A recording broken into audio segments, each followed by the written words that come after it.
Good morning, everyone. Rise and grind. I am going to share one small adjustment that I think anyone in sales, whether new, old, seasoned, master, closer, if that's what you want to call yourself, can do. Just a slight tweak and slight adjustment that you can do in your sales process that can make a huge difference. It's always the smallest adjustment that can make the biggest difference, right? And so that's what I'm going to share with you right now. And in case this is your first time viewing Sales Remastered, maybe you don't know who I am. My name is Daniel, and I am the host of Sales Remastered. I myself, I've been in sales for over 20 years. I love the science of negotiation. I love the art of closing. And I'm not saying I'm the master closer, I'm the best closer on earth, but I am. No, what I plan to do here, though, is actually share with you the techniques and the strategies that have enabled me to basically make something out of nothing. And even though I don't have a decorated or fancy background, and I did not look anything like how my colleagues look today when I entered into this profession, but I was able to work my way up the ranks. And it all had to do with a lot of the stuff and techniques that I learned in real life growing up. And so I come from a not so common background with my history, and there's plenty of videos on that, so I'm not going to dive too far into that. But in this episode, what I'm going to do is share with you something that you may want to consider if you're not doing already. And you'll know if you're doing it because your close ratio is high, you're having more compliance, and your prospects are listening to you more. You have more control over the sales process and sequence, and that's when you know you're already doing this. But nonetheless, refresher is always good to know because you wanted to figure out what you're doing that's creating so much of the success. And I speak with experience because I see it happen on the sales floor. Plus, I also manage a sales team, and again, I've been doing this for 20 years. So that small adjustment, and by the way, I'm in my wife's car today. I'm taking it in to get service, so the holder of the phone might be shaking a little bit. It's not a sedan. This is an SUV, so I apologize in advance if you get a little dizzy. Maybe you just want to listen to this episode. But hey, I'm working with what I got, and I'm still delivering gold. You get it? So the adjustment that I'm talking about is that in any sales process or any sales sequence, there's questioning involved. There's an interview involved. The only way a sales agent is going to know how to sell a prospect or a consumer is if that sales agent understands what they're buying or why they're buying. And the only real way you could do that most of the time with consumers nowadays, they're more shut off. They're more shelled in. They don't want to give, they don't want to show their cards. They think negotiation is almost like a game of poker. You never want to show your full hand. You want to see what if the other person, which is basically the sales agent, is going to share the absolute best price or maybe the best deal right off the bat. And consumers are not going to want to typically give you the information you need to sell them. And this is just the evolution of our consumer. It's okay, don't get mad at them. Technology has enabled them and afforded them the ability to have options. And so we live in a very noisy world, and I think that the true way to make noise and be heard with so much noise, and by noise I mean with so many competitors within your niche and so many media outlets, social platforms that puts your competitors in front of the eyes of the same consumer you're about to pitch. How do you get their attention versus the other voices out there or the other competition out there? It has to do with the way you custom fit your product or service to the exact needs of your client or your prospect, soon-to-be client. And again, the only way you can do that is by asking questions. And so I want to elaborate on that because that's the small adjustment. It's simply the way and what questions you're asking. And so let me give you an example. I think that it's common to most sales reps and sales agents that one of their very first questions that they ask is, how can I help you? Or what is your goal? And in my opinion, my view, my experience, and my success, I owe it to the simple method of not asking that type of question. And so you might be thinking, well, Daniel, what other question you got? Well, what other question I got is basically the same exact question, but I'm using a funnel technique. A funnel technique means, for example, instead of asking, how can I help you today? That's a very general question. Again, clients and prospects are going to be on guard, so they're not going to tell you exactly how you can help them. Their response is going to be what they are programmed and wired to say. And they're programmed and wired this way from society, from movies about sales representatives taking advantage of the public. They're wired this way because of the economy tanking because of greedy salesmen and greedy businesses taking advantage of the consumers. And so we've all kind of paid the cost on that. We recently saw that with the real estate crash. And so now everyone's on guard. There's a lot of people who know a lot of people who were negatively affected by that recession or that outcome. And so instead of asking, how can I help you? A funnel technique would be, if I can help you today, what is the results you need? And not only that, but you go a little bit further. So say, if I were able to help you today improve your existing term or your existing product or your existing service, adapt it to whatever type of program or service you provide, and say, in comparison to your existing term, what are the results you need to see?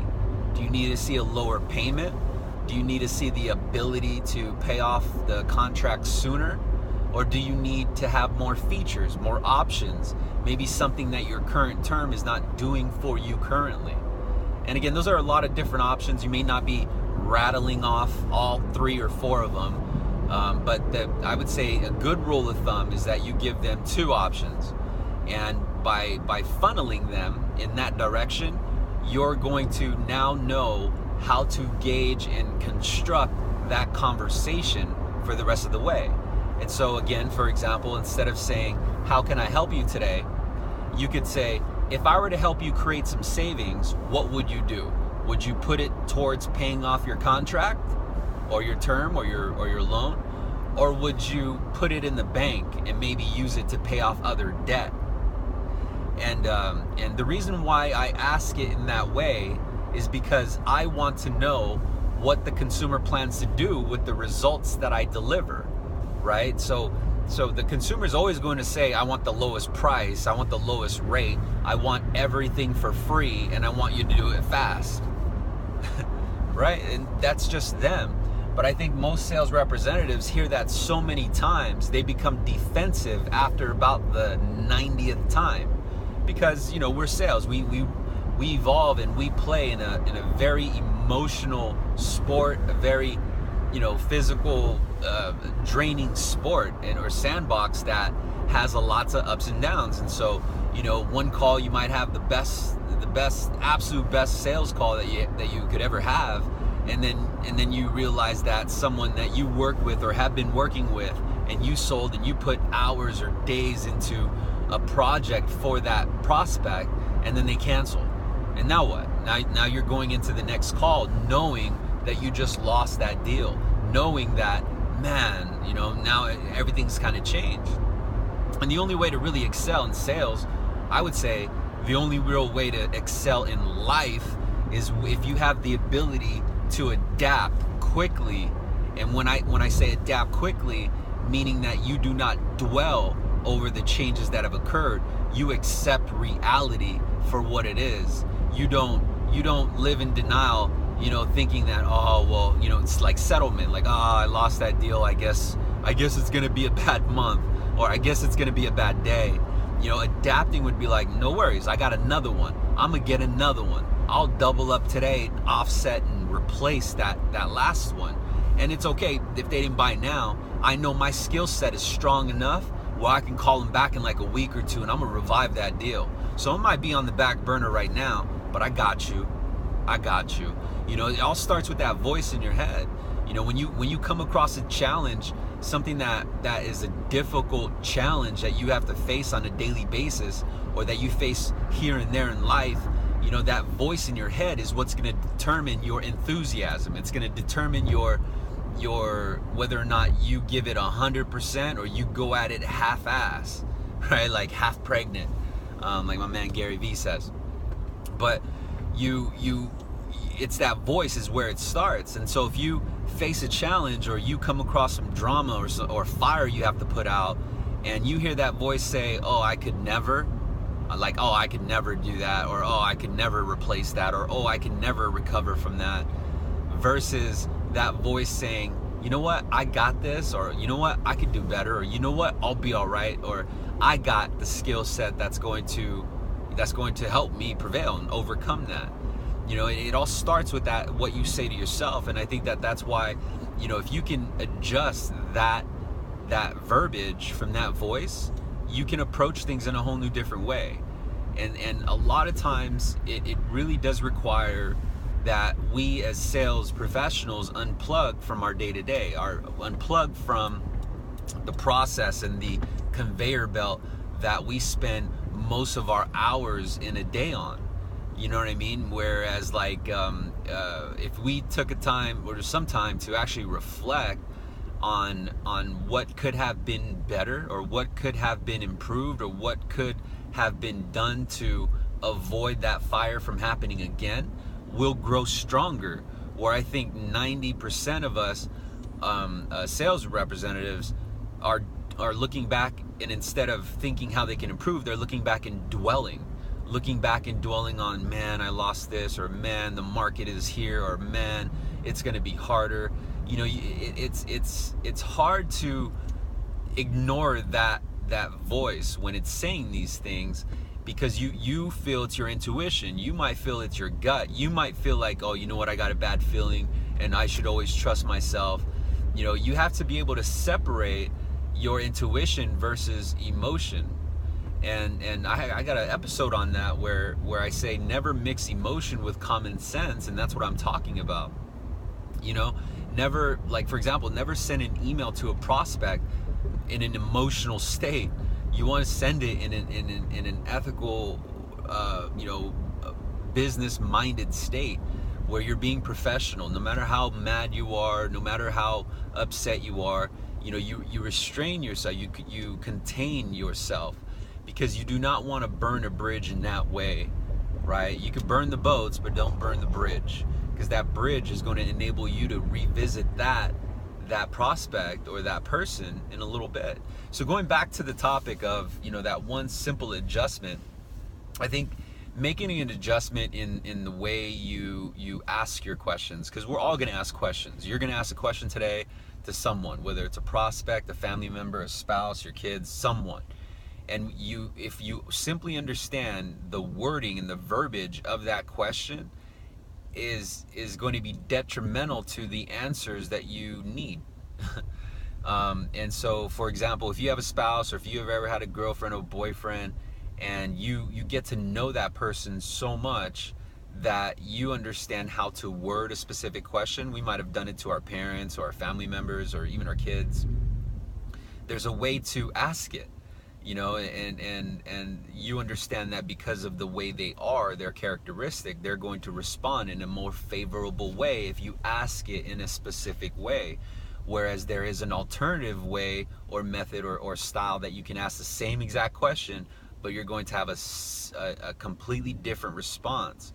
You might have a guarded response, you might have an upset response, versus a more curious response, like, yeah, you know.